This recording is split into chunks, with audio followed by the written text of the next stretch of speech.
नमस्कार, hot topic में आपका स्वागत है। मैं हूं अखिलेश शर्मा। हम शुरुआत कर रहे हैं मध्य प्रदेश से, जहां पर खरगोन जिले में कल रामनवमी के जुलूस पर पथराव के बाद प्रशासन अब हरकत में आ गया है। दंगे के आरोपी कई लोगों के घरों पर बुलडोजर चला दिए गए हैं और इसके साथ ही खरगोन के संवेदनशील छोटे मोहन टाकीज इलाके में भारी फोर्स की तैनाती की गई है और वहां मकानों को बुलडोजरों से तोड़ दिया गया। कल शोभा यात्रा पर पथराव में कई लोग घायल हुए थे। जिले के एसपी भी गोली लगने से घायल हो गए। रामनवमी जुलूस में डीजे पर बज रहे गानों को लेकर एक समुदाय के लोगों ने एतराज जताया। उसके बाद पथराव हो गया।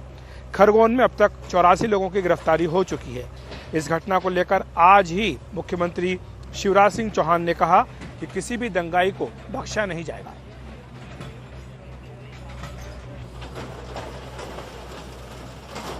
खरगोन में दुर्भाग्यपूर्ण घटना हुई है। दंगाई छोड़े नहीं जाएंगे। मध्य प्रदेश पे हमने लोक एवं निजी संपत्ति को नुकसान का निवारण और नुकसानी की वसूली अधिनियम पारित किया है। क्लेम ट्रिब्यूनल का हम गठन कर रहे हैं, तो नुकसान का आकलन करके वो वसूली भी की जाएगी। कठोरतम दंड दिया जाएगा जो उदाहरण बन जाए। हम किसी दंगाई को छोड़ेंगे नहीं। और सिर्फ मध्य प्रदेश के खरगोन में ही नहीं बल्कि देश के कई हिस्सों में कल रामनवमी के जुलूस के दौरान हिंसा की घटनाएं सामने आई हैं। जिस तरह से पश्चिम बंगाल के बांकुड़ा में रामनवमी का जुलूस जब मस्जिद इलाके से गुजर रहा था तो पुलिस ने इसे रोकना चाहा, जिसके बाद भीड़ ने पथराव शुरू कर दिया। जवाब में पुलिस ने भी जमकर लाठियां बरसाई। वहीं पश्चिम बंगाल के ही हावड़ा में भी रामनवमी के जुलूस के दौरान पथराव किया गया, जिसके बाद 2 गुटों में झड़प हुई। वहीं झारखंड की बात करें तो वहां पर लोहरदगा में भी रामनवमी के मौके पर लगने वाले मेले में हिंसा के बाद माहौल तनावपूर्ण हो गया। यहां पर एक खास समुदाय के लोगों पर जुलूस पर पथराव करने का आरोप है। मेले में खड़ी 10 मोटरसाइकिल और एक पिकअप वैन में आग लगा दी गई। गुजरात की बात करें तो वहां पर साबरकांठा जिले के हिम्मतनगर में 2 गुटों में झड़प हो गई। कुछ वाहनों में आगजनी भी की गई। हालात काबू करने के लिए पुलिस को आंसू गैस के गोले भी छोड़ने पड़े। वहीं गुजरात के ही आणंद में भी शोभा यात्रा के दौरान पथराव और आगजनी की खबरें सामने आई हैं।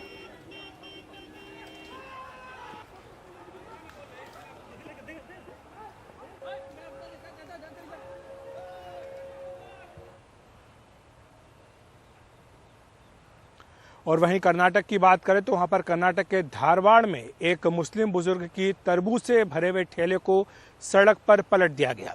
उसका कसूर सिर्फ इतना था कि वो हनुमान मंदिर के बाहर तरबूज बेच रहा था। आरोप हिंदुवादी संगठनों पर है। पुलिस भी वहां मौजूद थी, लेकिन बताया गया कि मूक दर्शक की तरह पुलिस ने कुछ भी नहीं किया। इस तरह की वारदातों को सरकार के मंत्री हिजाब प्रदर्शन के खिलाफ प्रतिक्रिया बता रहे हैं। हालांकि पहली बार राज्य के कानून मंत्री माधुस्वामी ने चेतावनी दी है कि जो लोग इस तरह की हरकतें कर रहे हैं, सरकार उनके खिलाफ सख्त कार्रवाई करेगी। बुजुर्ग नबी साहब किलेदार के सारे फल दक्षिणपंथी हिंदू संगठन के कार्यकर्ताओं ने फेंक दिए।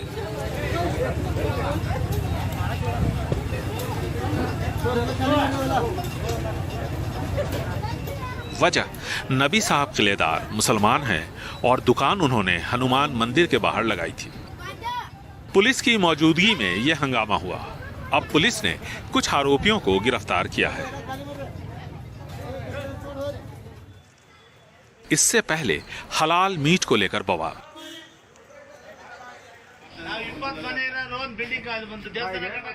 शिवमोगा में मारपीट,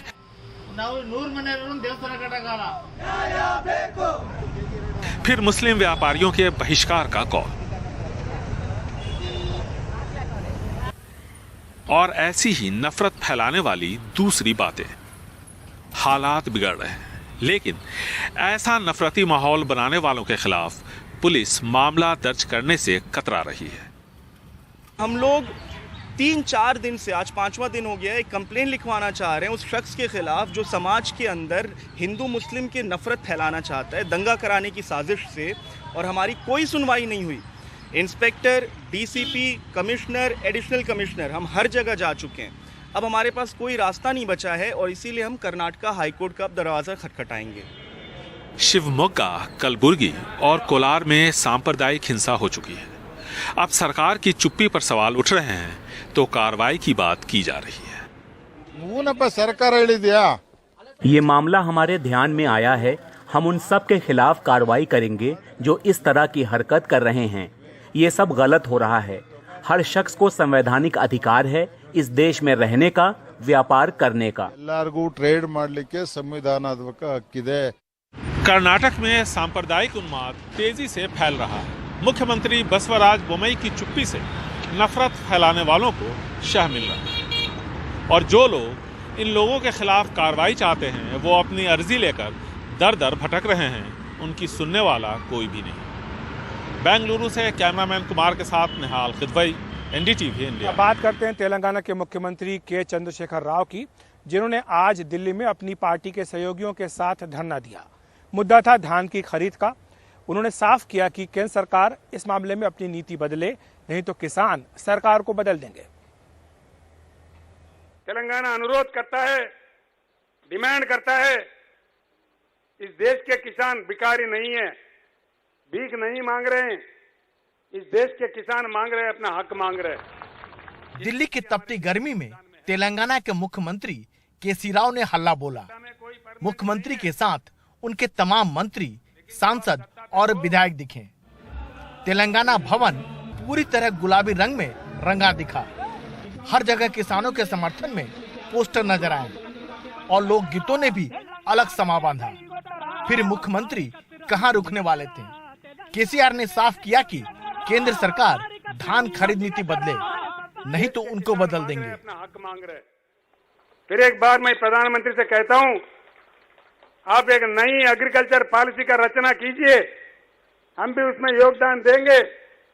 आप अगर नहीं करेंगे, ये बात आपकी बस की नहीं है, आगे चल के आपको हटा देके जो नई सरकार आएगा उसके तहत नई एग्रीकल्चर पॉलिसी, जो integrated agriculture policy of India होगा, उसको हम लागू करेंगे।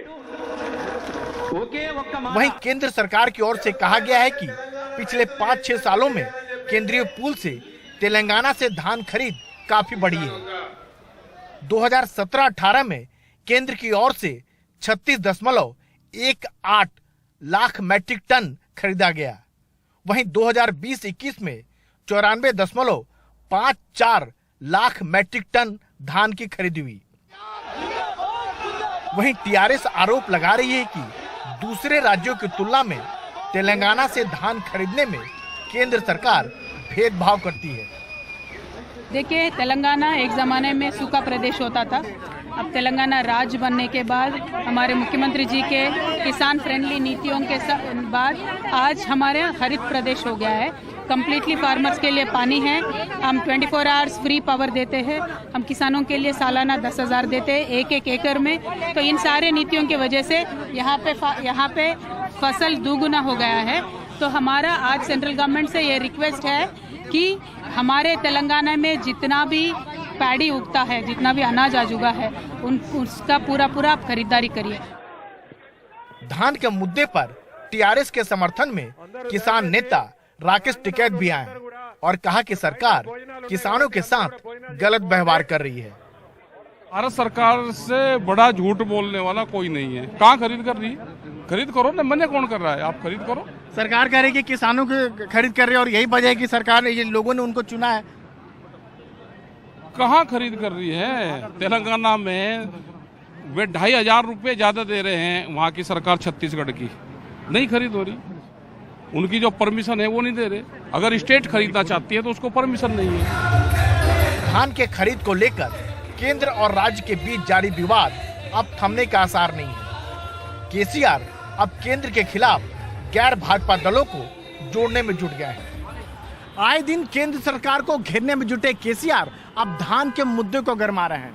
अब देखना यह है कि वो धान की खीर बना लेते हैं, यानी कि इसका लाभ ले पाते हैं, या केंद्र सरकार उल्टा उनके मुद्दे को खिचड़ी बनाकर उसकी हवा निकाल देते हैं। नई दिल्ली में कैमरामैन सचिन और मनोज ठाकुर के साथ राजीव रंजन, एनडीटीवी इंडिया।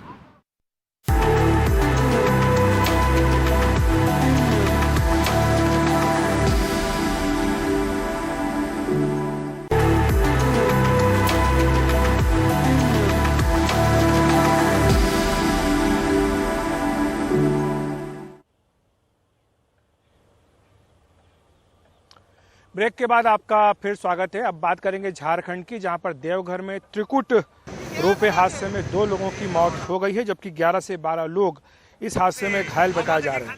दरअसल कल वहां पर ट्रॉली का तार अचानक टूट गया, जिससे ट्रॉलियां पास की चट्टान से टकरा गईं। 12 ट्रॉली में 48 लोग रात भर फंसे रहे। हेलीकॉप्टर की मदद से 30 लोगों को निकाला जा चुका है, जबकि 18 अभी फंसे हुए हैं। त्रिकुट पर्वत पर संचालित रोपवे कुल 26 ट्रॉलियों के साथ चलाया जाता है, लेकिन रविवार को इनमें से 24 ट्रॉलियों को चलाया जा रहा था। अब हेलीकॉप्टर से रेस्क्यू नहीं हो पा रहा, ऐसे में लोगों को रस्सियों के सहारे उतारा जा रहा है। हादसे के समय रोपवे के 20 केबिन में 80 यात्री सवार थे। कल से अब तक कुल 62 लोग निकाले जा चुके हैं। वहाँ पर बहुत डर लग रहा था, मतलब कुछ कहा नहीं जा सकता, इतना डर लग रहा था कि अब दोबारा हम रहेंगे या नहीं रहेंगे, ऐसा लग रहा था। जब हम बच नहीं पाएंगे, लेकिन अभी जो जैसे लग रहा है जो पूरा नया जन्म हुआ है मेरा। क्या कैसे गुजारे? 16 घंटा से अधिक थे? 20 घंटा थे टोटल। कैसे हम लोग आपस में बातचीत करके रो के गा के माता रानी का नाम लेके, भगवान का नाम लेके दिन गुजारे। लगा था कि निकल पाएंगे? नहीं लग रहा था जो नहीं निकल पाएंगे, क्योंकि सुबह में जो देखे जिस टाइम आर्मी के हेलीकॉप्टर 2 बार आके रिटर्न चले गए, हम लोग को महसूस नहीं हो रहा था जो हम लोग वहाँ से अब निकल के जाएंगे।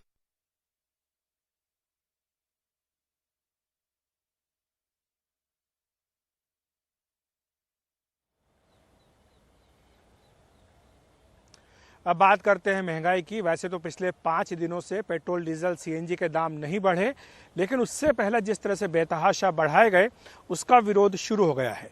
आज दिल्ली में सचिवालय के बाहर ऑटो टैक्सी चालकों ने विरोध प्रदर्शन किया। उन्होंने मांग की कि केंद्र और दिल्ली सरकार उनकी तकलीफ को तुरंत समझे, साथ ही दिल्ली सरकार सीएनजी पर सब्सिडी देकर उन्हें 35 रुपये प्रति किलो सीएनजी मुहैया कराए। सीएनजी की कीमतें इनके लिए कम नहीं की गई तो 18 और 19 अप्रैल को दिल्ली के ऑटो टैक्सी वाले 2 दिनों की हड़ताल पर चले जाएंगे।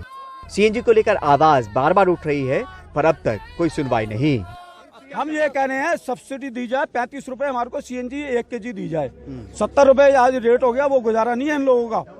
और जो अगर ये मांगे नहीं मानी गई तो फिर चक्का जाम होगा। कब चक्का जाम? 18 और 19। गाजे बाजे के साथ सरकार के खिलाफ आवाज लगाते ये सब ड्राइवर हैं। रोज की कमाई से ही घर परिवार का पेट पलता है। अब बढ़ती महंगाई के बीच गुजर बसर की समस्या उठ खड़ी हुई है। नाराजगी भी है और उम्मीद भी। जो 400 की गैस डलाते तो 700 की गैस डला रहा है, जिससे हमारा 300 रुपया एक्स्ट्रा चार्ज देना पड़ रहा है, जो गैस की में खर्च हो जाता है। जो 500-600 बचता था, अब 200-300 बच रहा है गैस। जब 49 दिन की सरकार बनी थी केजरीवाल जी की, जब इन्होंने एक दिन के अंदर 15 रुपए एकदम से घटा दिए थे, तो अब इतनी महंगी हो रही है गैस। दोनों सरकारें सामने आकर के बात करें, ताकि जो परेशानी 18-19 तारीख को होने जाएगी, उस परेशानी से निपटा जा सके। इससे पहले शुक्रवार को भी जंतर मंतर पर विरोध प्रदर्शन हो चुके हैं। इस बार हड़ताल पर जाने की चेतावनी दे दी है। नई दिल्ली से परिमल कुमार, एनडीटीवी इंडिया।